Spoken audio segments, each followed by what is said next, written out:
Okay, I'm back after seeing my therapist. Okay, औषधिहरु मात्रै थप्दियो. I'm actually tired of seeing so many therapists.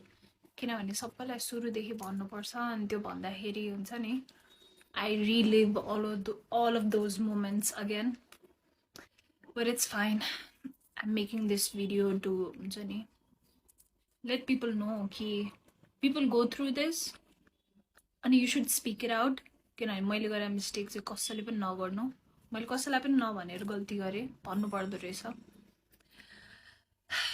अघि मैले छुटाएको कुरा त्यो अब्युजरको वाइफलाई मैले कल गरेर आई सेड टु हर कि तपाईको हस्बेन्डले मलाई यस्तो गरिरहेछ, please help me, please take me out of this भन्दाखेरि तिमीहरू मोडलहरू सबै यस्तै हो, सबै मेरो बुढाको पछि पर्छ अनि रबिश मुख छाड्यो मलाई. I was just a kid यार, मेरो कुरा कसैले नपत्याइदिँदा मलाई मेरै गल्ती हो कि क्या हो जस्तो भयो अनि मैले 2 वर्षसम्म त मेरै गल्ती हो भनेर लिइरहेको थिएँ. हुन्छ नि थर्ड सेमेस्टरतिर बल्ल I went to my first therapist. किनभने लाइक त्यो बेलासम्म मैले सेल्फ हार्म धेरै गर्थेँ. Like I used to cut myself, I used to beat myself with belt, and I used to punch myself. Like I used to hit myself so much so that कि मलाई रुनै नआओस् भनेर के. किनभने I was tired of crying so much. What I want to say is यदि तपाईँ self harm गरिरहनु भएको छ आफूलाई अथवा तपाईँलाई सुसाइडल थट्सहरू आइरहेछ भने please ask for help.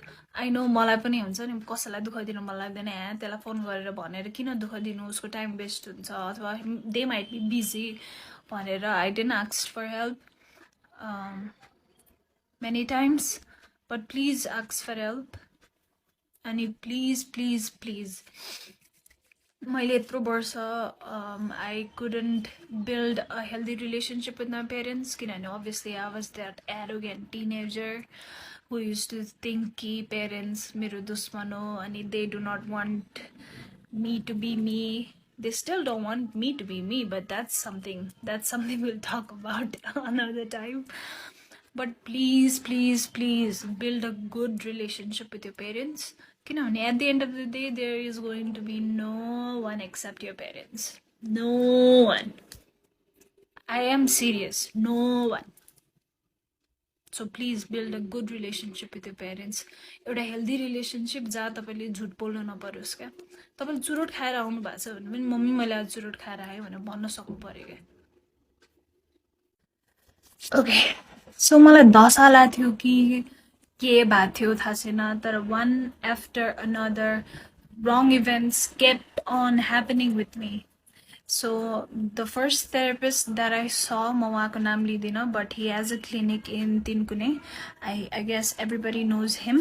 He's the worst therapist that you could ever see. म आफै पनि अब counseling psychology को student हो किनभने I was so fucking tired of Nepalको therapist and nothing was helping me, so I thought I'm gonna help myself.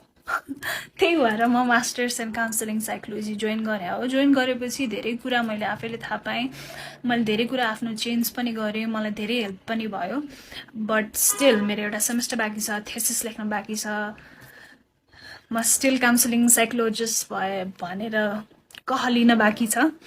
But मैले join गर्नुको कारण नै यही थियो कि I was like oh my god, के हो यो नेपालको थेरापिस्ट भनेर हुन्छ नि. I was like done with their bullshit. So तिनकुनेमा जसको क्लिनिक छ, he is the worst therapist that you could ever go to. Please don't go to him किनभने उहाँले काउन्सिलिङको कुनै पनि एथिक्स फलो गर्नु हुँदैन. 4-5 वटा क्लाइन्टलाई एकै ठाउँमा राखेर he mocks the client. एउटाको प्रब्लम अरूलाई सुनाएर, which is completely wrong. It invalidates our feeling. It invalidates the situation or the event that happened with us. I'm just done with that mote. Sorry. Okay. Please bear with me है. म आज सबै कुरा भन्न चाहन्छु किनभने मलाई धेरै दुःख परेको छ, मलाई एकदमै गाह्रो भएको छ. मैले यो कुरा कसैलाई पनि नभनेर मलाई म सन्चो नै भइन क्या. मैले 1 लाख भन्दा बढी थेरापीमा खर्च गरिसकेँ क्या. थेरापी 1500 लिन्छ एउटा सेसनको, राइट? मैले 1 लाखभन्दा बढी थेरापीमा खर्च गरिसकेँ 70,000 त मैले सुसाइड गरेरै एकचोटिमा खर्च गरिसकेँ म लाइक भर्खरै आई अटेम्प्टेड सुसाइड र म नर्बिकबाट आएको हो I am not lying I can show you the bill 61 fucking thousand I could have gone for a trip more trip I could have gone to Bali my point is please don't please get help if you're not getting right help that means you are not wrong that means that person is not able to help you there is always someone who is able to help you so please मैले गरेर mistake नगर्नु मैले my recent suicide attempt was thankfully I am alive किनभने I don't know something happened something just switched inside of me. Okay, so coming back to my relationship part with that Mr. Tiwari, he was so abusive towards me and I used to like break up with him every single night because I want to get rid of him, but he would not allow me to. अहिले आएर मलाई यसो सोच्दाखेरि he might have narcissistic personality जस्तो लाग्छ, but I'm no one to like diagnose him. So MSP भनेको Microsoft Student Partner हो. I think सबैलाई थाहा छ like most of the people लाई थाहा छ.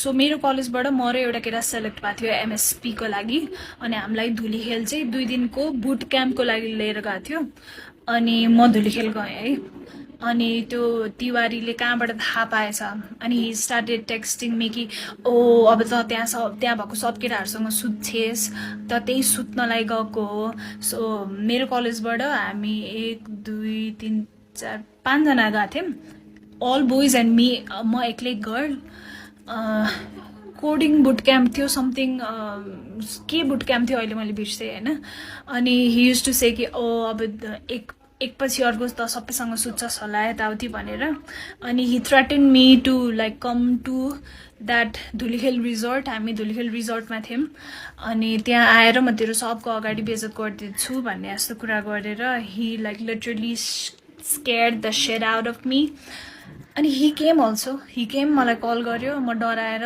रिजोर्टको बाहिर गएँ somehow मैले फकाएर उसलाई घर पठाएँ but again he slapped me he pulled my hair and I accepted all of those things के अहिले फर्केर हेर्दाखेरि नि मलाई छोस् त मात्रै तर त्यो बेलामा obviously मेरो कन्फिडेन्स एकदमै लो थियो I was like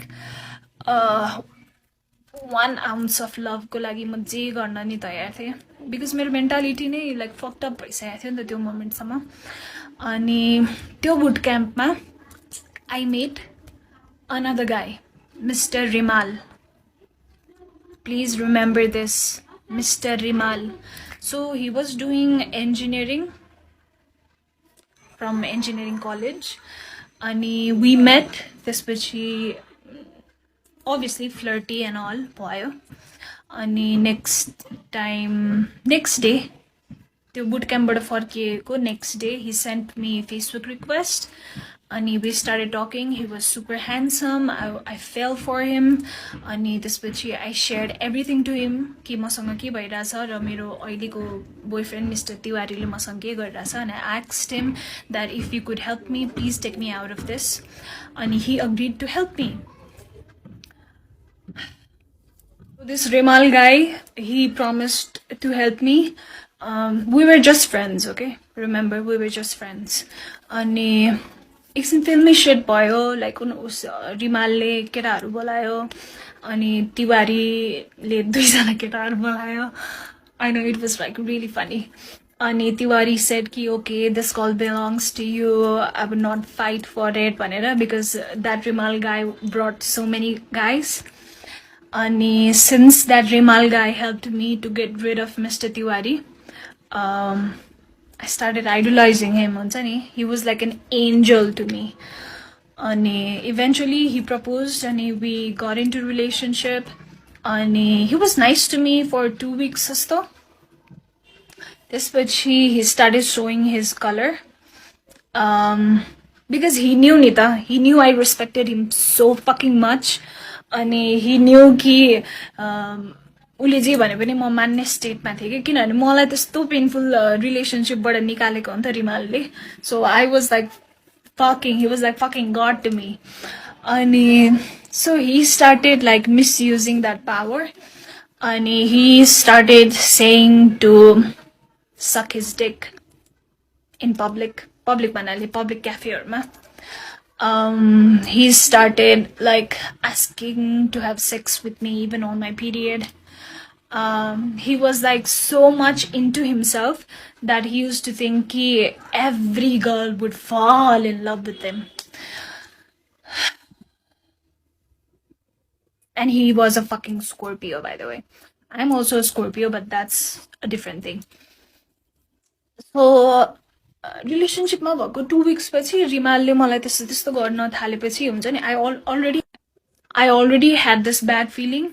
अनि I guess 1 month पछि he started calling me with some other girl's name. He started calling me like some other girl's name. अनि I know he was traumatized by his first girlfriend जसको नामले उले मलाई बोलाउँथ्यो. But what the fuck? What does it have to do with me? What does it have to do with me? अनि त्यसपछि he manipulated me so fucking much to be friends with benefit with him after we broke up, because obviously I guess the sex was good with me. I don't know, his dick was not even that big. Whatever. He just had a pretty face. He just had a pretty face. That's all. Zero personality, zero sense of value, zero. Just a pretty face. Okay, Rimalco's story end by I couldn't take friends with benefit. I am a very emotional person and I get attached to someone I'm invested in really quickly. So we talked it out and I was like, I cannot do friends with benefits with you. I'm sorry, I'm a relationship kind of girl. I just cannot. त्यसपछि I was in bachelor's 3rd semester. Ko end tira ki 4th semester tira. And please don't judge me, I'm being, or you can judge me, I don't give a fuck anymore. So I got introduced to weed. Because मेरो क्लासको केटाहरू they used to smoke weed. So one day म एकजना साथी Krishna भन्नेसँग I used to like म सँगै घर आउने कलेज जाने गर्थ्यो किनभने ऊ पनि मेरो घर नजिकै बस्थ्यो. अनि उले के भन्यो भने let's go to this friend's place. त्यो फ्रेन्ड पनि मेरै क्लासको हो. उसको डेरा चाहिँ कलेज नजिकै थियो. Let's go there. मेरो ल्यापटप त्यही छ. ल्यापटप लिएर अनि हामी फर्किमला भन्यो हैन. त्यहाँ जाँदा it was like total hot box. Everybody was high. अनि कृष्णले के भन्यो नि ट्राई गर्ने हो भन्यो अनि I was like okay, what is this? त्यसपछि and then boom, I thought wow, this is the solution of all of my problems. But let me tell you, I've smoked weed every single day for 5 years. If you enjoy it, that's fine. As an enjoyment liन्छौ भने good for you, but I took it as a distraction. I took it as something हुन्छ नि, something to use to run away from my pain, because I had so much of pain in my heart जुन मैले कसैसँग share पनि गरेको थिइनँ and it was getting heavier and heavier and heavier every single day. Let me remind you, my parents never knew I was depressed. My parents never knew I had gone through all of this, because I used to like have a smiley face all the time, because I didn't want my parents to know कि उहाँको छोरीसँग यति थोक भएको छ. I'm sorry, my dog. So I smoked weed for entire bachelor's. Even like I used to smoke a week ago summer. But once I knew कि it was like maladaptive coping mechanism for me, किनभने मैले enjoy गर्न त खाइरहेको थिइनँ. I was using it to like run away from my pain, which is not good. किनभने look at me now. एक हप्ता नखाँदा all of my pain is like माथि माथि आइरहेछ नि त. जुन मैले दबाउन खोजिरहेको थिएँ मेरो त्यो सबै पेनहरू आइरहेछ. किनभने pain is like energy. You have to feel it रहेछ क्या. If you're thinking ni कि यो sexual abuse entertainment industry मा मात्रै हुन्छ, होला entertainment industry मा धेरै हुन्छ होला, but hear me out. So bachelor को 7th semester मा मलाई internship गर्नु पर्थ्यो. Oh, that's a different fucking story. 8th semester पछि SB Solution भन्ने तिनकुनेको office. I don't mind exposing these bastards. मसँग प्रुफ पनि छ है अहिले त्यो केटाको भोइस रेकर्ड. अनि उसको गर्लफ्रेन्डलाई हाई बिच. ओके, I'll share के भएको थियो. सो SB Solutionमा म काम गर्थेँ एज अ कन्टेन्ट राइटर. अनि हामीलाई चाहिँ त्यहाँ त्यो अफिसको एभ्री स्टाफलाई 2 दिन वन जङ्गल लगाएको थियो फर आई डोन्ट नो रमाइलोको लागि होला, business trip, I don't know. अनि आई डोन्ट ड्रिङ्क किनभने मलाई अल्कोहल पस्दैन. मैले अलिकति मात्रै खाएँ भने पनि मलाई एकदम फिट्टु लाग्छ. त्यही भएर लाइक म ड्रिङ्क गर्दिनँ. But I use to smoke weed. अनि मैले आफ्नै विड लिएर गएको थिएँ. Everybody was smoking, everybody were drinking, I was smoking एक्लै. त्यसपछि अलि बेलुका भएपछि केटीहरूले के भन्यो, सुस्मिता प्लिज अलिकति ड्रिङ्क खाउ न please, everybody is drinking please भनेर भन्यो होइन. I was like okay. अनि अलिकति खाएँ. अलिकति खाने बित्तिकै मलाई लाग्यो है. त्यसपछि मैले धेरै खाएछु क्या. खाएपछि बदका खाएँ, के खाएँ, ककटेल भयो पेटमा. त्यसपछि मैले भमिट गरेँ. अनि मलाई 2जना केटाहरूले लगेर टेन्टमा सुताइदियो होइन. त्यो 2जना केटाहरूमध्ये एउटा केटाले मलाई समातेर लग्दैखेरि he didn't even grabbed me like this. He just put his hand inside of me. त्यसरी त मान्छेलाई समात्नु पर्दैन नि त. त्यसपछि मलाई टेन्टमा लगेर राखिदियो. त्यसपछि सबैजना फेरि डान्स गर्न गयो होइन. आई वाज एकदमै टिप्सी, एकदमै ड्रङ्क भइसकेको थिएँ म.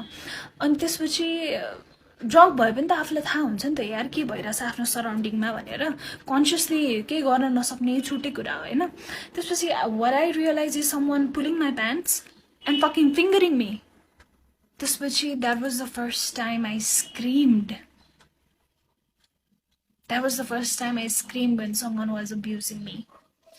त्यसपछि एकछिनमा त्यही अफिसमा काम गर्ने बहिनीहरू आयो. अनि त्यसपछि मैले के भने नि, प्लिज मलाई छोडेर नजाऊ, मलाई यहाँ केटाहरूले कता कता छोइरहेछ भनेर भने होइन.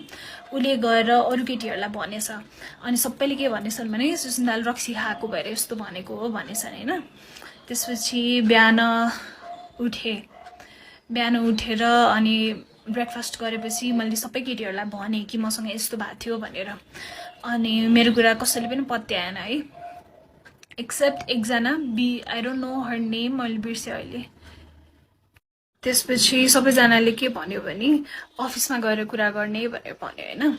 अनि ठिक छ. अनि नेक्स्ट डे हामी अफिस गयौँ. त्यसपछि मैले आफ्नो सिनियर्सहरूलाई पहिले भनिसकेको थिएँ. सिनियर्सहरूले मलाई एचआरको रुममा बोलायो. एचआर म्यामले के भएको भन्यो. त्यसपछि मैले भने त्यो के अरे यस्तो रिस उठेको छ नि मलाई. त्यो एचआरले के भन्यो भने सेक्सुअल अब्युज त सबैलाई हुन्छ, why are you reacting so much? At this point, I just wanted to punch her in her fucking face. But I wanted to be के भन्छ sane person. अनि त्यो एचआरले के भन्यो भने तिमीसँग के प्रुफ छ, यु निड प्रुफ भनेर भने होइन. त्यसपछि मैले त्यो केटालाई क्यान्टिनमा एक्लै बोलाएँ. अनि त्यसपछि मैले भने do you know that fucking गाई ह्याड द अडासिटी टु से, मलाई त यादै छैन हो र मैले त्यस्तो गरेँ, मलाई त यादै छैन. मलाई याद छ यार, म झ्याप भएको मान्छेलाई पनि याद छ क्या. ए हो मैले त्यस्तो गरेँ, मलाई यादै छैन. त्यसपछि मैले उसलाई सानो कुरामा हुन्छ नि पक्रिएँ क्या कि मलाई उसले कुन पार्टबाट मलाई उसले टेन्टमा सुता थियो त्यो. अनि त्यो टेन्टको जिप्पर खोलेर कुन पार्टबाट त्यो केटा आएको थियो. अनि त्यो केटाले चस्मा लाग्यो. त्यो मुजीले मात्रै चस्मा लाउँथ्यो नि त. मलाई भिभिडली मलाई सबै याद थियो क्या अलिअलि. अनि मैले उसलाई भने. अनि हि वाज लाइक यस मैले गरेँ Susmita, I am very sorry. मैले त्यो रेकर्ड गरेर राखेँ है, मेबी मसँग अहिले ड्राइभमा पनि छ. अनि त्यसपछि आई वाज लाइक म एचआरकोमा गएँ. मैले भने म्याम मसँग एभिडेन्स छ, मैले उसलाई कन्फेस गराएँ यताउति भनेर. त्यसपछि अफिसको सबैजना स्टाफलाई मेन हलमा राखेर आई एक्सपोज्ड हिम सेइङ कि यो मान्छेले मसँग वन जङ्गलमा के गरेको थियो एन्ड अल. अनि यु नो व्हाट, केटीको दुश्मन केटी नै हो क्या. केटीको दुश्मनमा केटी नै हो क्या. You know what his girlfriend said to me, you are not ready for it. She said, यस्तो छोटो लुगा लाएर केटाहरूसँग बसेर रक्सी खाएपछि त्यस्तो भइहाल्छ नि, it is your fault. I wanted to fucking rip त्यो को everything apart, but my boyfriend at that time was so fucking dumb that he didn't allow me to hit her. He was just pulling me back. And you would not believe त्यसपछि के भयो. You would not believe त्यसपछि त्यो अर्गनाइजेसनले के गर्यो. Okay, त्यसपछि मैले आफ्नो सिनियर्सहरूलाई के भन्यो भने, सर म यो मान्छे एउटै अफिसमा बहुन्जेलसम्म म काम गर्न सक्दिनँ भनेर भने. लेट मी रिमाइन्ड यु, यो पोइन्टसम्म त्यसलाई अफिसबाट निकाल्ने केही पनि कुरा भएको थिएन. हाम्रो जब यो एचआरसँग त्यो हलमा राखेर मैले सबैलाई एक्सपोज गरेर त्यसको गर्लफ्रेन्डले जे पाए त्यही भनेर मुजीलाई सरी सबै भइसकेपछि पनि नि नोबडी सेड कि उसलाई अफिसबाट निकाल्नुपर्छ. सो त्यो इन्सिडेन्ट पछि 2 दिनसम्म त्यो मुजी अफिस आयो क्या. Just imagine, I am already a victim of sexual assault. Somebody fingered me without my consent, and I have to work under him, and I have to see त्यो मुजीको face every single day. So second day मा काम गर्दा गर्दै I broke, like I break down. I started crying hysterically. सरसँग गएर मैले भने, sir I cannot work like this. You have to take action. यदि कि त यसलाई निकाल्नुस् कि हुन्छ नि कि म यहाँ काम गर्न सक्दिनँ भनेर भने. You know what that organization did? And if you're watching this, all of you, I hope you have a daughter, and I hope your daughter don't have to go through all of this.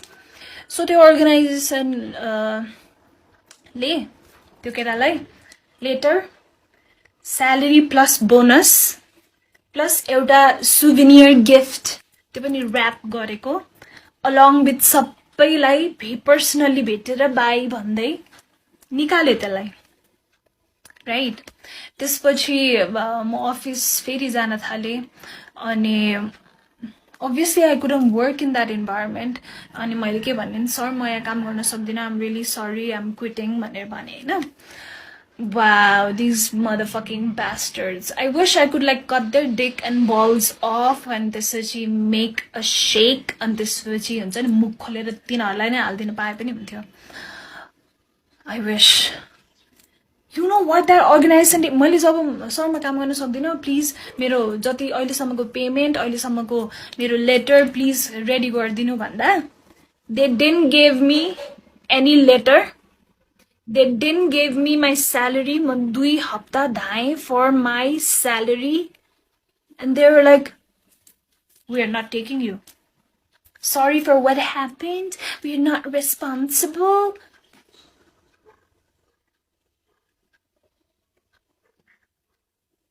Just imagine. मलाई कति ठाउँमा धोका भएको छ क्या. Just imagine. Just imagine. Please imagine के एकचोटि.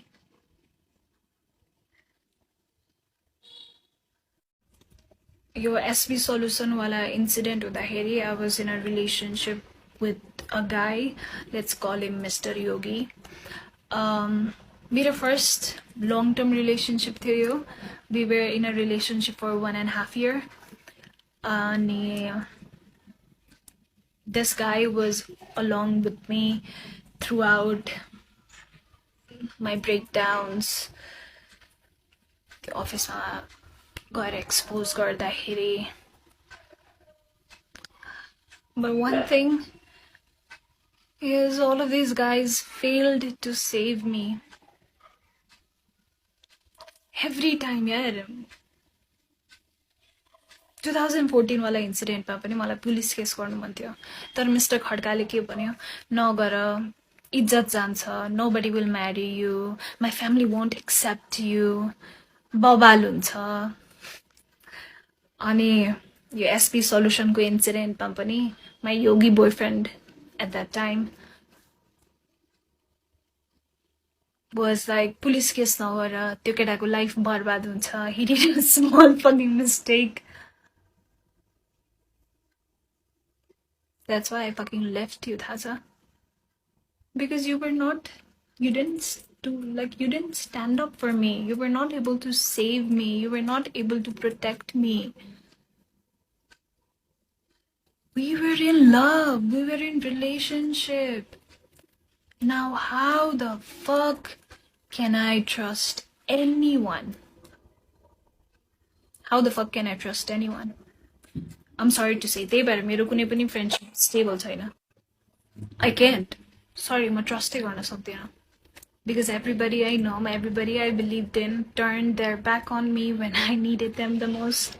And this yogi guy was so done with me after the SB office wala incident that he literally told me ki I wish I was single.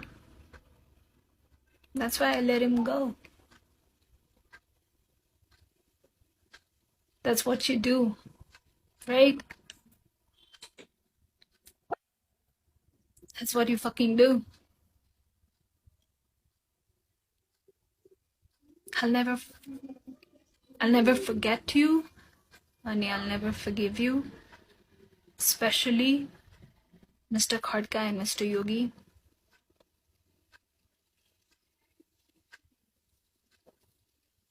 You guys just broke me. ठिक छ अरूबाट त मलाई expectations थिएन, but you guys,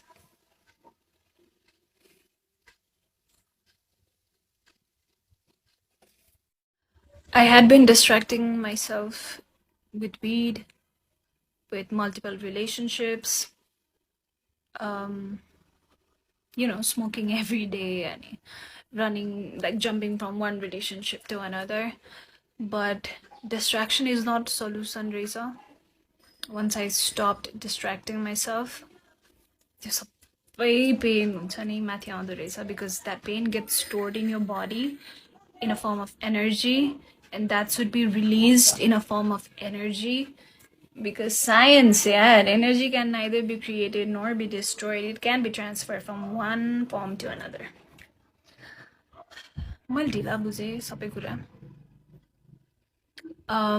To whoever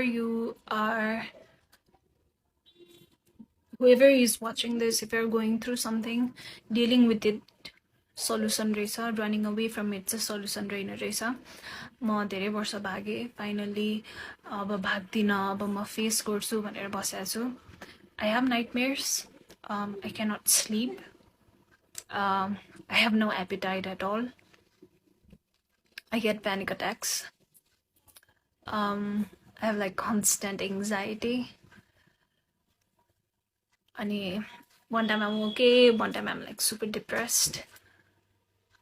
But I'll get over it one day. I'll heal from it. I'll become the best counseling psychologist there is in Nepal. I promise you. Like existing psychotherapist I was so fed up कि I went and studied it myself. So I promise you, I'll try to be the best psychotherapist in Nepal. Yeah. मलाई यति नै भन्नु थियो. 2014 देखि 2021 सम्म was very, very dark for me. Constant dark events. मलाई नयाँ ट्रमा नथपेको 2022 बाट हो. अनि that's all I had to say. That's all I wanted to say. Thank you so much for listening to me. I hope I'll heal from it. I hope I can love again. I hope I can trust again. That's all.